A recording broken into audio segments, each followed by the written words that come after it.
Good topic. Do you need to have an insider, an inside scoop, an inside contact at Pinterest in order to have success on Pinterest? Now, you guys have probably seen this. I should have grabbed it before I started.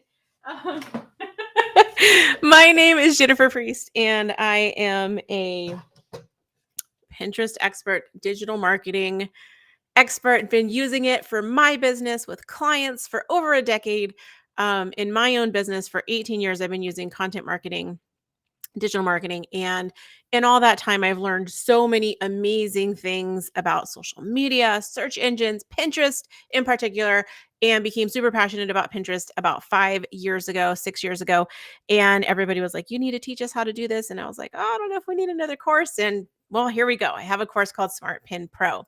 And in the course of teaching that program, right, and leading it, um, I get asked all the time, do you have an inside scoop, an inside contact at Pinterest? And I actually, kind of as a joke, I bought this phone. It's a red phone. I was going to put some vinyl on it with my Cricut because there's this perception that if you're a Pinterest expert or you're having success on Pinterest or you have a big Pinterest account, that you've got this inside line to Pinterest. And while there are companies that do speak directly to Pinterest and directly to the platform, sometimes there's a reason for that. They spend a lot of advertising dollars. Maybe they are just have a really big account with a big following. There are companies that do have those kinds of connections.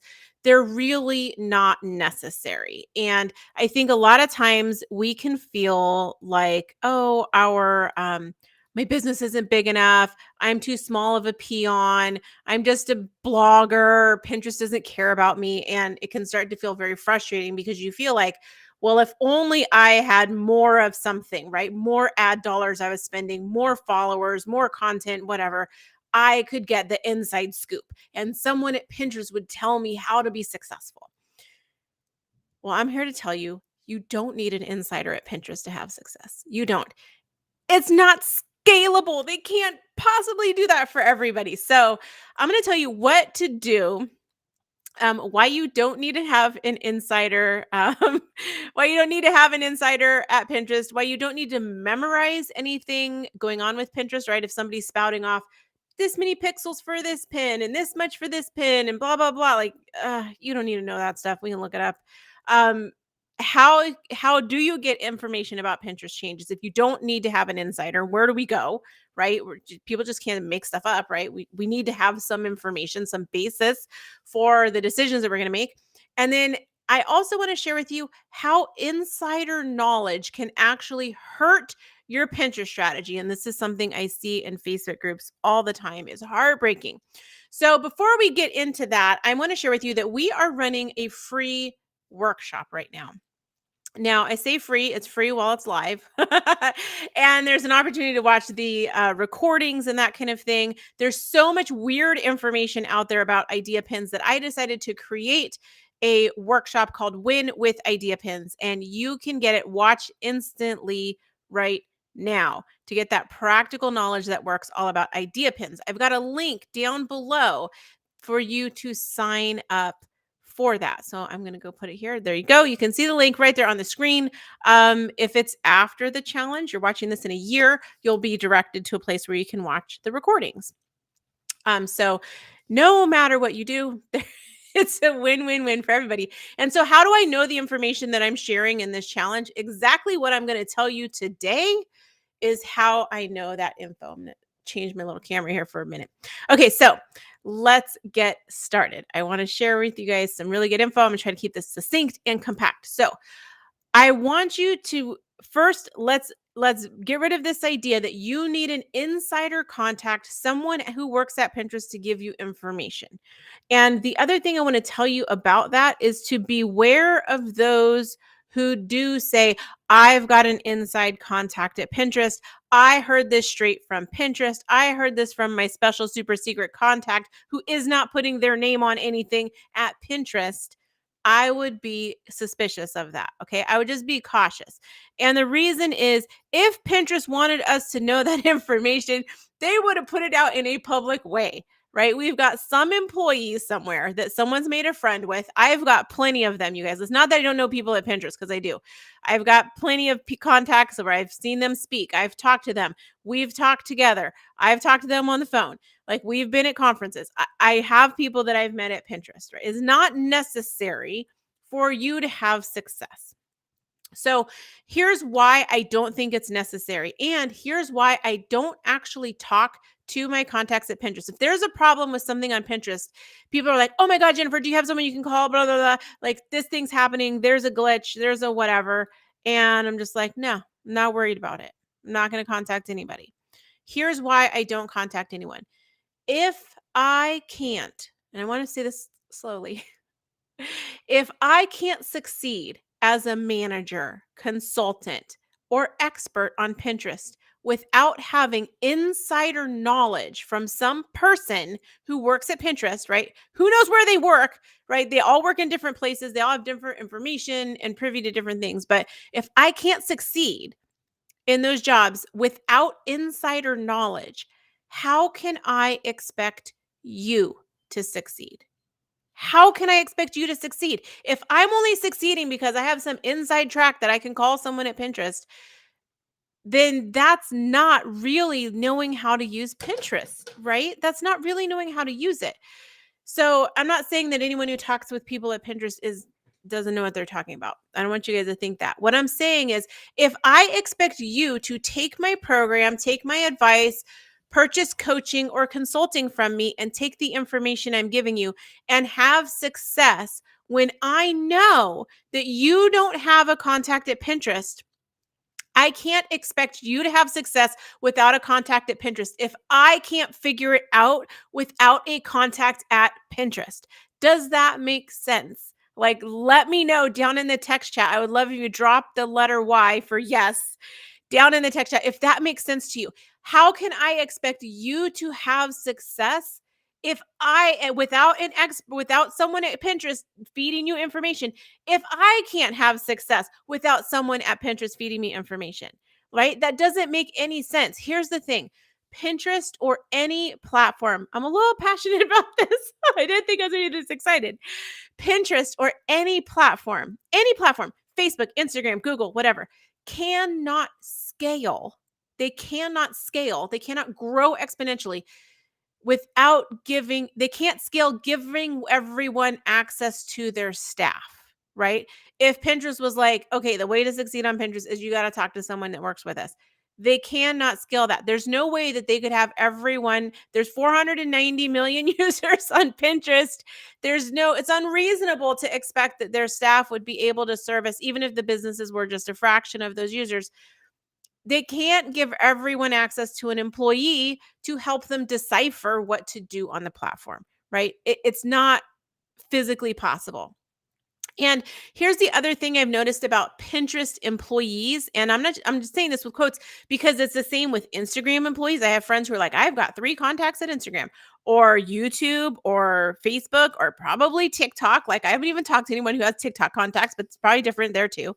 Is that it depends on where the person works in the company. We're talking companies that have hundreds and thousands of employees. It depends on where they work. Their knowledge, as much as they want to help you, right? You're like, oh, I've got a contact at Pinterest I can call. As much as they want to help you, their knowledge can and usually does have holes. Okay. It has holes. And I've seen this in advice issued where one person talks to someone who works at Pinterest and they get this information, and someone talks to someone else who works at Pinterest and they have different information, and someone talks to someone else who works at Pinterest and they have some other information, and then Pinterest comes out with their guidance that's public and it's different. It's different. There may be some nuggets from here and some nuggets from there and some nuggets from there, but it's all not wholly complete because that employee, depending on where they work, does not have the whole big picture of everything. They just don't, right? And us expecting them, well, you work at Pinterest, you must know everything Pinterest. Us expecting them to know that is really a disservice to everybody because they're just trying to help. They're just trying to give us the information they have. So here's what I love about Pinterest and with any platform. How can people figure this stuff out? Whatever the company wants known publicly. right? Whatever they want known publicly, they will publish publicly. No insider knowledge is needed. Pinterest just did this creator festival. They gave a bunch of information to their creator community publicly. Pinterest has a newsroom. They have an engineering blog. They give that information publicly. There are news stories where information comes out about Pinterest that is public. If they want us to know about it, they have avenues to tell us about it without bogging down their employees to say, you are in charge of disseminating information to 6,442 people. Like, that is not something they can do. Right. So, no inside knowledge is really needed to understand Pinterest, to learn how to use Pinterest, to get results on Pinterest. The thing is, and you're probably like, well, then why do I need to buy your program? Because insider knowledge from a staff person is different than a system and a process and an approach that works. Right. And that's what programs teach you is, hopefully, programs teach you a system, skills, an approach, a way to think about it, frameworks and things you can use to create your own your Pinterest strategy, or you can use to get the kind of results that you want. That's what programs teach. The insider knowledge part is not really what programs teach, because that expires, right? I go get information from someone on Pinterest from 2018. That information now, 3 years later, is different. It's going to be different. So, insider knowledge is not needed to have success on Pinterest. However, there are times that insider knowledge is necessary. So let's talk about those. You've got a problem, right? You're on Pinterest, you've got a client, or you've got your own account, and now there's some problem that you cannot figure out. You've emailed the help desk, you've gone through all the channels, and you're just like, look, I'm not getting any progress here. I can't figure this out. Those problems are where you're going to need to contact someone at Pinterest. Now, let me tell you this. In the 10 years that I was a social media manager, I have never needed a contact at Pinterest for me or any one of my clients. And I had a company that was a client of mine where someone else had their username on Pinterest, and we had to make their username, when they became my client, their username was their name with a number 1 afterward. And I was like, no, we have to fix this. And I didn't give them a contact at Pinterest. I didn't do any of that. I said, here's the form, right? Let's look at, see, how do you deal with this on Pinterest? So someone has my name. All right, cool. Here's the form that Pinterest has, because they probably have a form for it, and go turn it in. And they turned it in, and it took a few months, but guess what? Their name, they took that name from that other person, was like, you have this person's intellectual property. It's a copywritten name. It's trademarked. They're using it. You can't have that username no more. And so now the username went over to the client. But that was like the biggest thing that we had. And we've never really needed insider knowledge. We've always been able to handle things through the proper channels. So yes, an insider could be helpful if you have a problem. Is it necessary? With all of the hundreds of clients I've worked with, tens of thousands of dollars, hundreds of thousands of dollars in some cases spent, haven't needed it. The other time that an insider might be needed is when you have questions. And here's the thing. Most questions are not important. I've had the chance to sit down with people at Pinterest, like literally sitting at a table of 3 people with them, and be like, okay, I can ask them whatever questions I want. And most questions are not important. Most things are nice to know, but they're not going to be hugely earth-shattering, because the earth-shattering stuff, the big chunk information, that's all available publicly. Pinterest puts that out for us. There'll be little nuances. Maybe it's specific to your business or specific to your niche, but really there's no magic information they're going to give you. And if there was, most of that you can deduct on your own and figure it out. So really, there's no need to have an insider contact at Pinterest, other than maybe to verify, hey, I've got this idea. What do you think? Does this jibe with what you understand?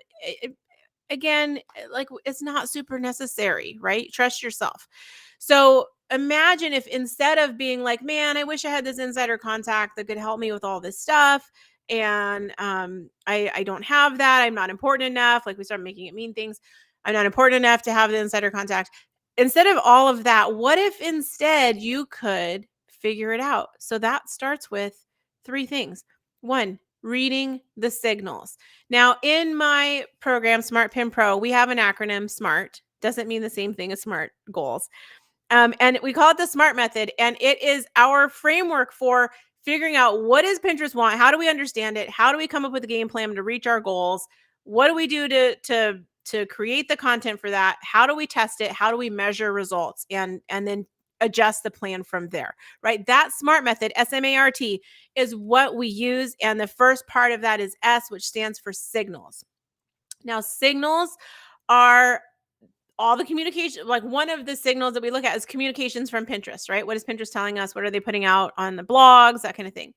So if you can read the signals, right, then do you need an insider person at Pinterest? No, because you can just read it and you understand. Like, you understand words, you can read it and you understand language, and you can understand what they're trying to say, right? So we're doing this with idea pins in the workshop right now. And in day one of the workshop, I actually explained how I know what to do with idea pins and how I've been giving advice to people inside of Smart Pin Pro about idea pins, and they are getting results. Like, it's not like I just made stuff up. It's based on the signals.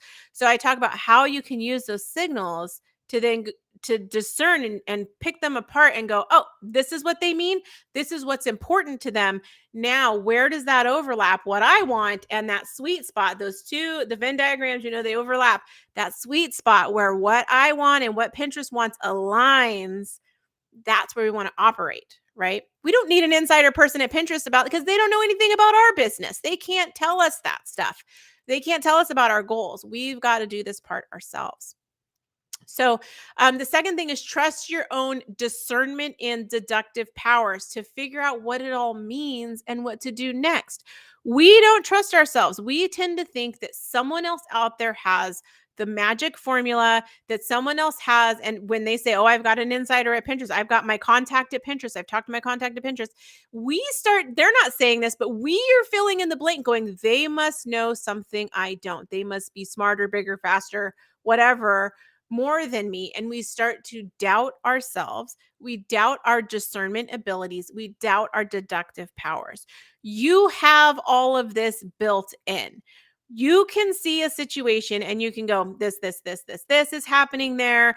This is what I think is going to be my game plan, right? You've got to cross the street. You see cars are going this way, cars are going that way. And you're like, that's going to be the best way for me to go.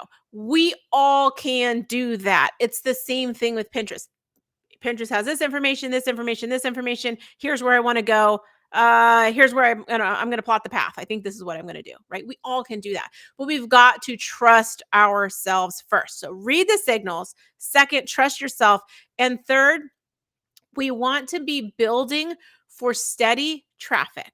Okay, slow and steady wins the race, instead of flashes in the pan. And flashes in the pan are things like hacks, right? We had a question in our idea pin workshop today that came in through the Facebook group, and actually it was through our VIPs, because VIPs get to ask questions on video, and it's on the video if you guys want to see it. And somebody had observed other people doing this certain thing with idea pins, and they're like, hey, is that kosher? Like, they're getting results. It seems like it works really great. Is that something I can do? And this comes into that thing of like, yes, this is something you can do temporarily, because until Pinterest changes the rules, they change the algorithm, right? They change the way that feature functions. You can exploit it, right? Does it fit with the intent of behind what they're trying to do? No. Like, it's a little skirting the rules. But like, there are lots of things like that, hacks, where it's like, I can do this thing, it's going to give me results right now. The danger is when you get used to getting results from a hack, a tactic, something that is temporary, right? A lot of those things are temporary. They're exploiting some feature. Those things will go away. When you start getting results from it, it's very easy to become complacent and step back and say, oh, I'm getting results. I'll just kind of let it work its thing. And then you are no longer innovating. Then you are setting yourself up for failure, because you're dependent on that hack continuing to work instead of doing new things, right? We're always looking at signals, modes, and going through that SMART method framework for what's going on Pinterest now. What do I want? What's my game plan? How do I get there? and analyzing the results, right? What happened when I did those things. We're always continually doing that. So the danger is to get complacent when you're using the hacks, because using hacks is not building slow, long-term steady traffic that grows. It's like boop and then down because it stops working, and then boop and then down because it stops working. And that, while that is fun on a roller coaster like Ghost Rider, is not the way we want our business experience to be, right? We don't want it. We want it to be like steady, predictable, something that we can grow and depend on. So we want to be building for that steady traffic. So if you're focused on building on that steady traffic, it doesn't matter what some insider person at Pinterest says, because that might be true right now in this moment. But we're building for bigger picture, longer term, what works on Pinterest. And we don't need insider knowledge is the minutia. We don't need the minutia for that to work. We need minutia for hacks, right? And that's just a lot of busy work and a lot of anxiety. We don't want to be hustling. We want to be getting like steady, like easy go, because then when that's going with your Pinterest strategy and you're getting traffic in this way that's slow and growing and steadier, now you can take your eye off of that, like keep one eye kind of on it, but because you're looking at your KPIs and stuff, but you can now focus on the thing that you created the business for. You didn't create your business so you could be on Pinterest all day. You created your business to do the thing that you do, right? But if we're constantly trying to do hacks, we're constantly trying to work the machine, okay? So this is exactly what I do in my program. Now, we're opening the door soon. We've got a wait list. You can go to smartpin.pro. Let me see if I got a little overlay here that I could put on there. You go to smartpin.pro. Actually, you can grab our roadmap if you want that. Go to smartpin.pro/map. You can get our roadmap. I talk about all kinds of really awesome stuff with Pinterest in there, what's changed, what's new, and the SMART method framework is in there. You can get in there and go through that. Now, what I want to share too is that we've got that idea pin workshop going on right now, Win with Idea Pins. So in there, you can actually see what it's like to operate without insider knowledge. I have not talked to anyone at Pinterest about idea pins. I don't go to any insider special stuff. I know other Pinterest experts. Sometimes we will bounce some ideas off of each other or we'll discuss something, but largely I like to function with what is publicly available, because that's what you're dealing with too, right? If I can't figure it out from that stuff, how the heck do I expect you to figure it out? It's absolutely ridiculous, I think. So that's what I'm showing in that workshop. And already I want to tell you guys, we have some really cool stuff going on. I'm going to share my screen so you guys can see this. We just have some really cool comments coming through. So people are sharing their takeaways, the aha moment. There's a whole bunch of comments in here of questions. Share idea pins are like dating. Really great takeaways coming away. And this is all, I'm teaching you how to use this discernment. I'm teaching you how to read the signals. I love the idea of simple how-to for idea pins. Like, we've got all these awesome shares in here. And then there's even more share. So much good stuff that you guys can eat up in there. And this is just showing that other people just came in the challenge, right? Or the workshop right now, and they're doing this already. They're thinking about Pinterest in a different way. You don't need an insider red phone line to Pinterest to get information about how to use Pinterest. You have it here. You just need a framework. You just need a process. You just need a guide through the wilderness. And once you've gone on that path, you can do it yourself. Right. And that's what we're going to be doing that's what we are doing in the workshop, because we're running it right now. So I hope that you'll join me. The link is down in the description. The link is here on the screen. You can see it right there. And I hope to see you guys in there. I'm really excited for the transformations that are happening, for the knowledge, like the light bulb moments. That is just the coolest thing ever. So to answer the question again, do I need an insider to have at Pinterest to have success on Pinterest? Absolutely not. You can figure it out yourself, and I will show you how. I hope to see you guys on the inside of the workshop, and I can't wait to see what everyone's doing when they finish making their idea pins. Have